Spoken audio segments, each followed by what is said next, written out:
Sempre que decideixo posar-me a escriure un llibre és per passar-m'ho bé, encara que sigui a costa de la por dels altres. Quan vaig decidir començar el llibre La dona vestida de negre, sabia que seria un llibre important a la meva trajectòria literària, un llibre que era una volta més sobre el mal entorn d'una paralítica assassina que, no sentint-se corresposta amb l'amor,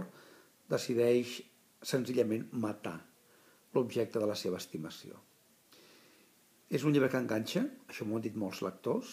un llibre extens però que al final té una gran compensació, hi ha un twist final, pot considerar-se una novel·la negra,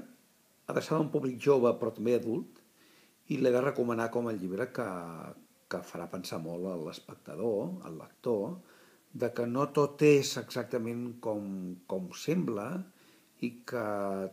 l'amor i l'odi sempre tenen dues cares.